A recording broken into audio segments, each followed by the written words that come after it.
Jonesboro, U.S. It is late October in Jonesboro, Arkansas, a long way from the White House and a long way from the trade war. A crowd of suits and red ties slowly makes its way through a welcome arch made from red balloons, towards a temporary stage bearing a huge red banner that reads, "Grand Opening Risever Machinery, LLC," to launch the Anwu, China-based company's 125,000 square foot facility in Jonesboro. Southern businessmen and their new Chinese colleagues formed an awkward line on stage behind a red ribbon, each holding a pair of golden scissors and looking at each other for the cue to make the cut. Local politicians were presented with gifts from Anwu, including a traditional painting of galloping horses, a Chinese metaphor for prosperity and success, while a giant screen played a video of factory workers in China performing a choreographed marching band routine.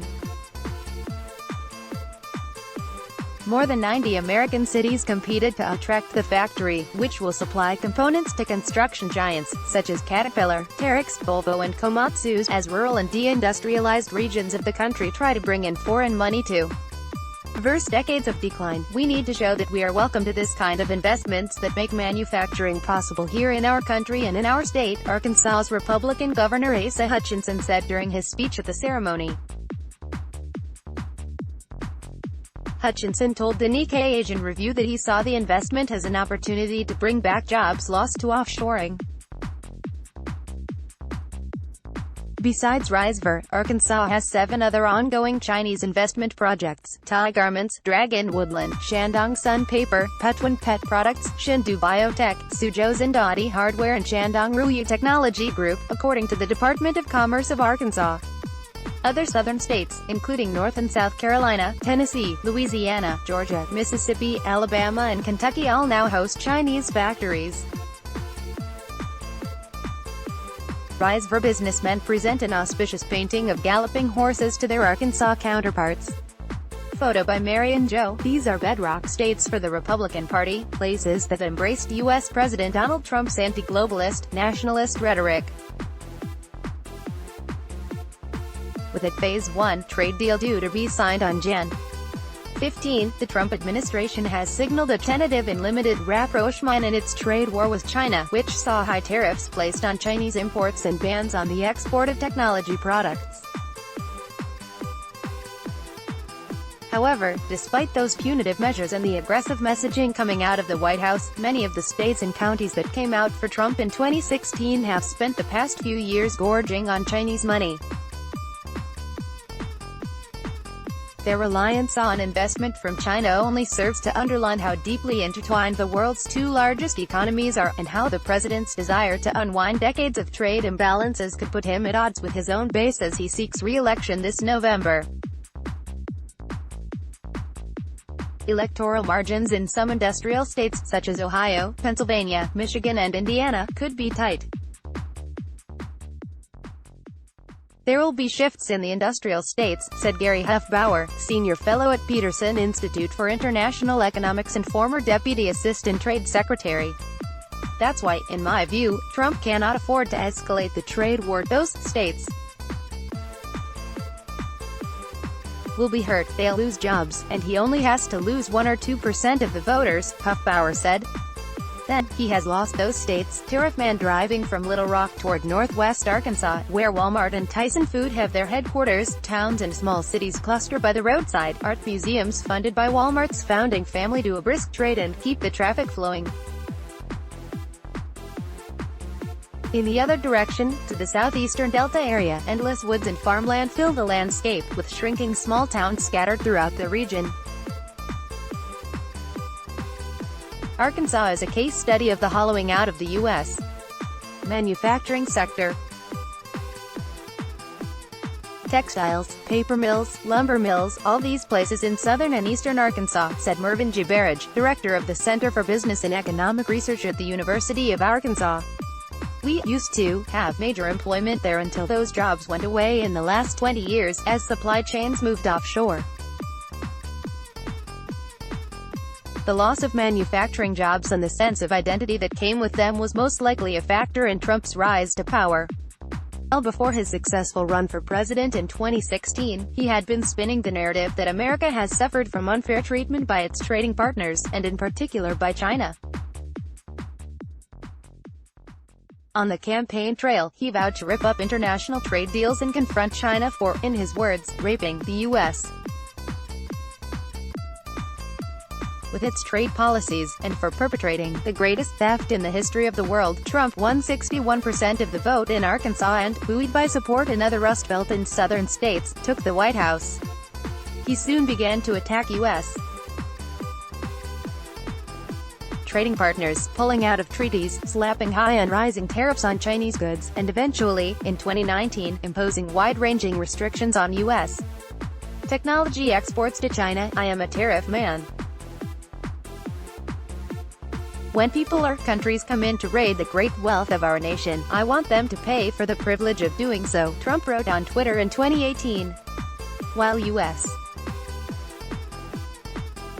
President Donald Trump vowed to rip up international trade deals to save local industry, his tariffs have battered agricultural exports in the rural areas that voted for him. Copyright Getty Images. States like Arkansas, though, have seen China less as a raider, and more as a potential savior. Chinese investments bring some of those jobs back to the parts of the state that are struggling, said Jabaraj. Looking for new sources of capital and investment, Governor Hutchinson went on his first trade mission to China in 2015. Since then he has made 4 trips, usually accompanied by Arkansas Secretary of Commerce Mike Preston and Yi Wang Yem, Hutchinson's trade advisor and longtime personal friend. That first trip in 2015 was overwhelming, Preston recalled. "What I realized real quick was that it is hard for a small state like Arkansas, with 3 million people, to really work an entire country the size of China," he said. "So we really wanted to focus on some key provinces that would make sense for us." Preston and his colleagues concentrated on Shandong and Anhui provinces because, he said, they have a lot of synergy with Arkansas, strong in agriculture and manufacturing with a good concentration of companies that need to expand and need access to the U.S. market. They met with officials, and over the following years secured several major deals, including Risever, where the visiting Arkansas delegation was greeted with "God Bless America" played through the headquarters speakers, and Tianyuan Garments, a major garment manufacturer based in Suzhou. "We're just really good salesmen," Preston joked. But for Chinese investors, the upsides to investing have been clear. Although wages are generally higher in the U.S.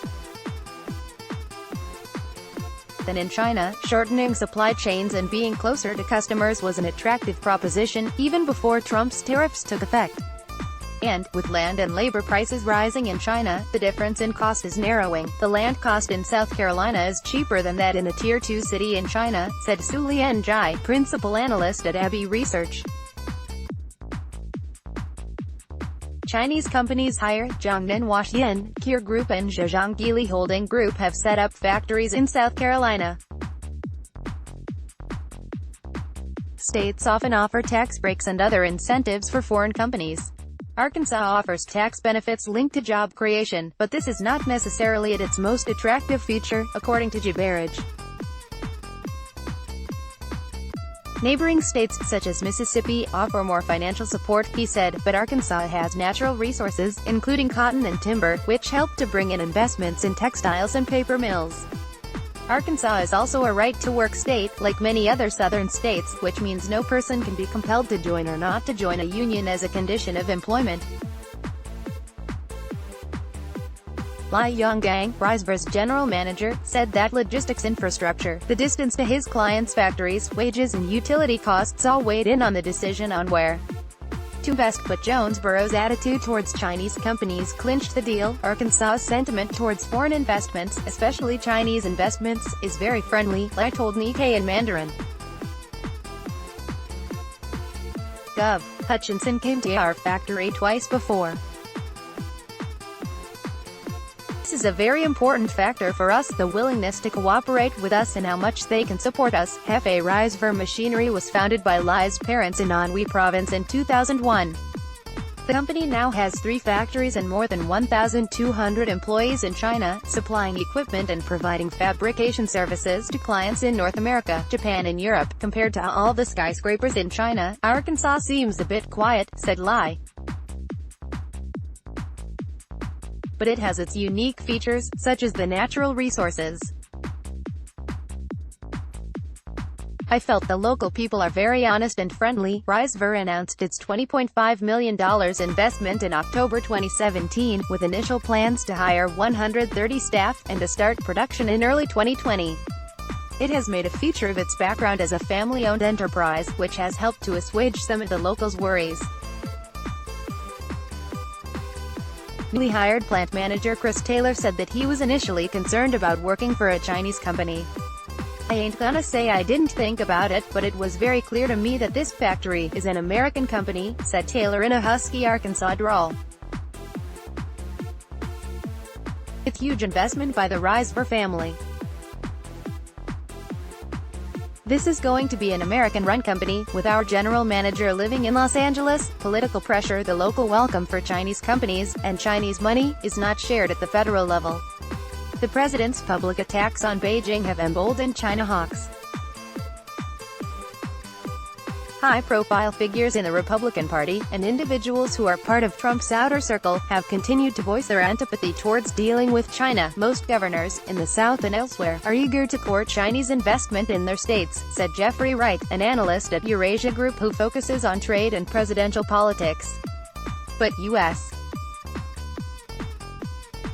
political opinion has turned intensely against China, meaning that finding the political support for these projects has gotten harder. Steve Bannon, former White House chief strategist and senior counselor to Trump, told Nikkei at an event in New York that he also has big concerns over Chinese companies investing in the U.S. "Everyone is focused on jobs and the economy, and governors have made a full-blown effort to bring Chinese capital here," said Bannon.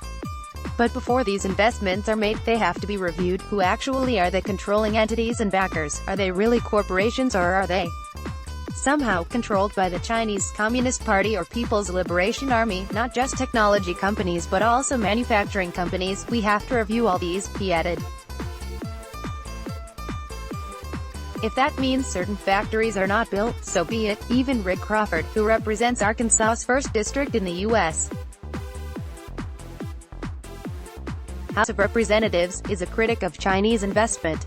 In an interview with an Arkansas news site, Talk Business, "Chinese investment in give over everything we have in the hopes that the Chinese are going to be fair and deal in good faith with us, because the answer to that is, no, they're not here to help us." A Chinese trade delegation looks over a soybean field in Missouri, U.S. Exports of soy to China have slumped during the trade war. Copyright Reuters. Crawford's own congressional district has 3 Chinese investment projects: Risever, Shandong Ruyu Technology Group, and Dragon Woodland. Dragon Woodland owns a sawmill in Helena, West Helena that employs 53 workers. In 2017, the company exported 90 containers of logs every week. Since the trade war began, the company's exports dropped to roughly 20 to 30 containers every month, according to Shane Martin, operating manager of Dragon Woodland and a Tennessee native. "I think both presidents from China and the U.S. are doing what they can to protect their countries, so what's happening is probably good for the long term of business," said Martin. "But the problem is, you have to sustain it to be able to make it to the other end." In 2017, Ruyi announced a $410 million investment in Forest City, a former Sanyo manufacturing facility. The project planned to process more than 200,000 tons of local cotton and spin it into yarn for textile use, creating 800 jobs. It has now been delayed indefinitely until the trade war is resolved, because the additional tariffs imposed will drive up the costs on factory equipment and machinery, as well as products that need to be shipped back to China, according to Arkansas Secretary of Commerce Preston. The U.S. received over $180 billion in Chinese investments from January 2005 to June 2019. But the volume plunged after 2016, with investments in 2019 on pace to reach just $5 billion, compared to $9.7 billion in 2018 and $24.6 billion in 2017, according to the American Enterprise Institute's data. Beyond Arkansas, the trade war has hit the volume of exports for many U.S. states. Only 14 states increased their exports to China in 2018 over the previous year, while 25 states had double-digit declines in exports during the same period, according to a report published by the U.S.-China Business Council. Although China remains one of the top 5 export markets for 44 states, state governors are typically much more enthusiastic about inward investment than the national government is. They see the jobs and the new establishment, said PIIE's Huff-Bauer, so they will be aggrieved. In Arkansas, Hutchinson has been trying to make the case to the government that its policies are damaging business in the state.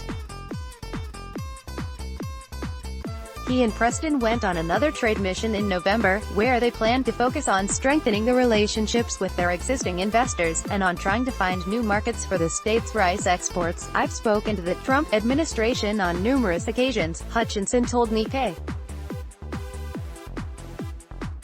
The trade war is a challenge for a state like Arkansas that depends on exports, whether it's agricultural products or other manufacturing products. I recognize there are issues that have to be dealt with that we want China to address. But in the end, it's very important that we resolve these trade differences and get back to normal trading relationship. On the ground in Arkansas, the dichotomy for Trump supporters run deep. In Springdale, Nikkei met Yang Luo Branch, president of the Arkansas Association of Asian Businesses, and Chang Chen, a member of AAAB. Both were Chinese international students who settled down in the state after graduation and married Arkansas men, and both their husbands are Republicans who voted for Trump in 2016. Their conservative values are focused on traditions and gun control, but they're very open to capitalism and free trade, said Luo in Mandarin. My husband is very supportive of me organizing AAAB. He very much supports Chinese companies investing in Arkansas because he thinks this is boosting the domestic economy. Luo and Chen both said that they support Beijing's stance in the trade war. Their husbands support the U.S. president's trade war with China. U.S. employees of Chinese factories now routinely visit the country, and seem largely positive about the experience. Dragon Woodlands Martin took his first trip to China this March for a flooring convention, where he visited the Great Wall, Tiananmen Square and dined with Chinese business colleagues almost every evening. The seafood was good, but some of it was too authentic for me, he said. I had some turtle, that was a little too much for me. Brent Smith, a state representative for Jonesboro in the Arkansas House, who lived in Kunming, China for 6 years, said that hostility to China in the state is more often than not based on a lack of understanding. We're a warm and friendly state, it's just that sometimes we're not as warm and friendly if we're given misinformation, said Smith. The factories are going to employ people from Northeast Arkansas, so I think we need to get to know each other better before we come to the wrong conclusion. Looking ahead to 2020, there will be shifts in the industrial states, said Gary Huff-Bauer, senior fellow at Peterson Institute and former deputy assistant trade secretary.